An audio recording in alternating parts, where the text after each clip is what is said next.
Bab 972. Rak buku. Bintang Tao ketiga Louis Lu menyala.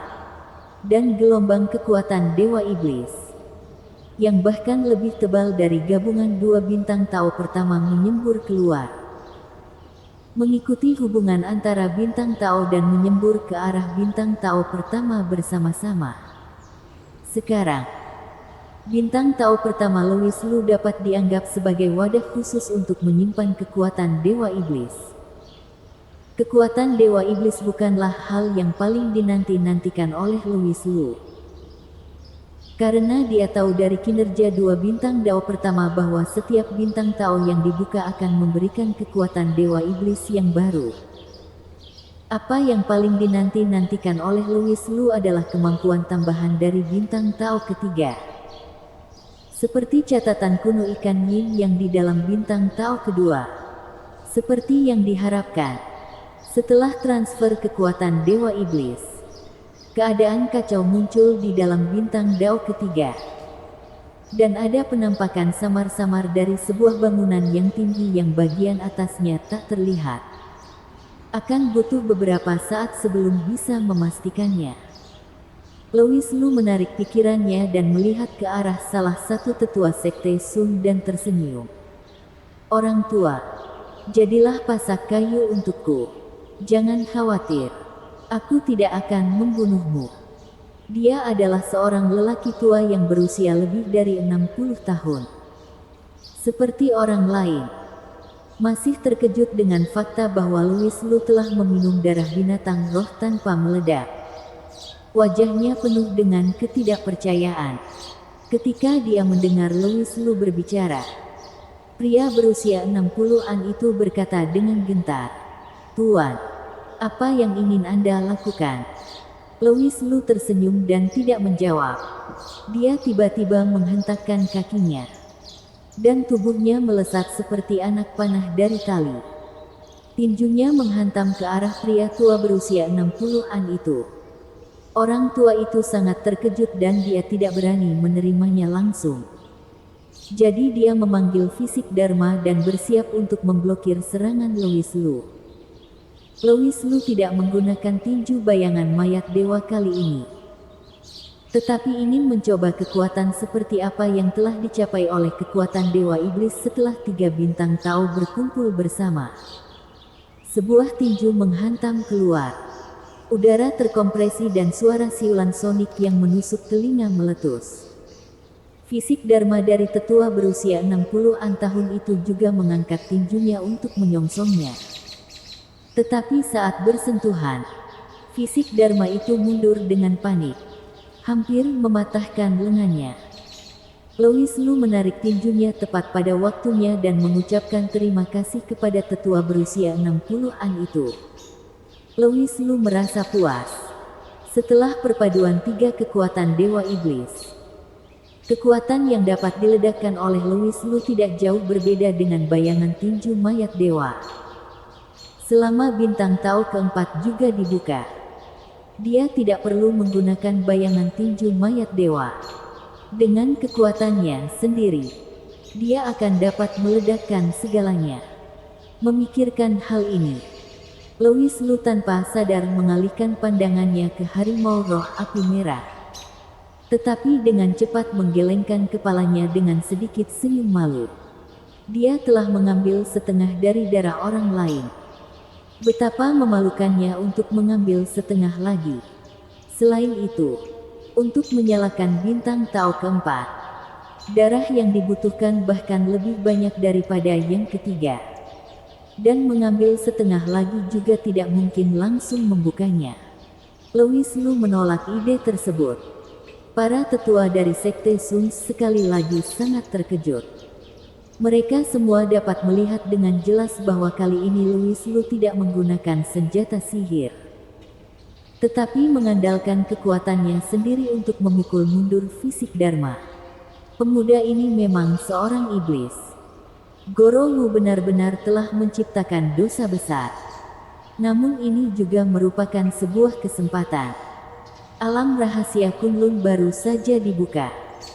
Iblis seperti ini muncul dan reputasinya belum disebarkan. Tidak ada waktu yang lebih baik untuk berteman selain saat ini. Beberapa pandangan tetua dari Sekte Suns langsung melembut. Louis Lu hanya tertarik pada harimau roh api merah dan berkata, "Aku minta maaf karena telah mengambil separuh dari darahmu. Aku ingin tahu berapa lama waktu yang diperlukan bagimu untuk kembali ke kekuatan penuhmu." Harimau roh api merah menjawab dengan lemah, "Setidaknya 3 bulan." Dengan binar di matanya, Louis Lu tersenyum dan berkata, "Sebenarnya, aku suka berteman. Tidak peduli apakah mereka manusia atau binatang. Bagaimana kalau kita membantu?" Kumis di sudut mulut harimau roh api merah berkedut. Bagaimana mungkin dia tidak mengerti apa yang sedang dilakukan Louis Lu? Dia berencana mengambil keuntungan darinya lagi. Harimau roh api merah berkata, "Aku tidak suka berteman dengan manusia. Aku hanya memenuhi tugas yang diberikan kepadaku oleh masterku sebelumnya untuk menjaga Sekte Suns. Selamat tinggal." Dia langsung menyelinap pergi setelah berbicara. "Penindas. Beraninya kamu mencoba menjebakku? Tidak mungkin." Harimau roh api merah segera menghilang ke kedalaman sekte. Louis Lu menghela nafas tanpa daya. "Apakah niatku sejelas itu, Kak Naga?" Hampir tertulis di wajah. "Aduh. Baiklah. Aku tidak bisa melakukan apa-apa." Louis Lu sedang berbicara ketika wajahnya tiba-tiba berubah dan aura kekerasan melonjak di dalam tubuhnya. Dia buru-buru menenangkan pikirannya dan menekan aura kekerasan itu. Meskipun kekuatan Dewa Iblis sangat kuat, efek sampingnya terlalu jelas. Jika aku tidak memiliki konsentrasi yang baik, aku khawatir aku akan dianggap sebagai kultivator iblis lagi. Louis Lu tidak berani membayangkan betapa menakutkan keganasan yang dibawa oleh kekuatan Dewa Iblis ketika bintang Tao ke-9 dibuka. Dan apakah dia akan mampu menekannya? Mungkin seperti yang dikatakan Tetua Yu, akan baik-baik saja asal dia melewati malapetaka iblis hati. Louis Lu meyakinkan dirinya sendiri. Sampai saat itu, dia lebih memilih menggunakan cermin keberuntungan Duotian untuk menyimpan beberapa bayangan tinju mayat dewa, daripada menggunakan kekuatan Dewa Iblis dengan mudah. Setelah menekan emosi yang berkecamuk di dalam hatinya, Louis Lu sekali lagi membenamkan pikirannya ke dalam bintang Tao ketiga dan tubuhnya tiba-tiba bergetar. Pada saat ini, kekacauan di dalam bintang Tao telah menghilang, dan penampilan bangunan itu akhirnya terungkap. Itu sebenarnya adalah sebuah rak buku besar yang terlalu tinggi untuk dilihat bagian atasnya. Bagian atasnya harusnya menyimpan teknik kultivasi. Namun Louis Lu tidak dapat menurunkannya dan membacanya. Mengingat adegan catatan kuno ikan Yin yang di dalam bintang Tao kedua, Louis Lu memiliki tebakan yang berani.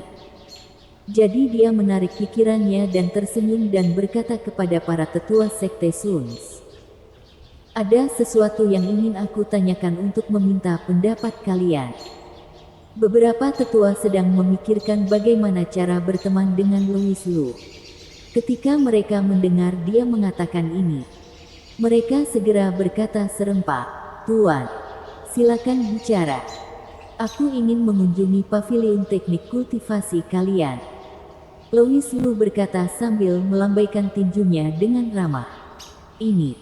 Ekspresi mereka menegang sejenak. Mereka melihat kepalan tangan Louis Lu yang ramah, saling memandang beberapa kali lagi. Dan akhirnya tetua berusia 60-an itu menjadi perwakilan dan berkata, "Jika Tuan benar-benar ingin melihat teknik kultivasi kami, bukan tidak mungkin. Tetapi beberapa dari kami harus menemani Anda di samping." Louis Lu tertawa. "Takut aku akan mencuri teknik kultivasi kalian. Tuan telah salah paham. Jika benar, akui saja secara terbuka." "Baiklah. Kamu mengatakan itu. Maka begitu. Bersambung.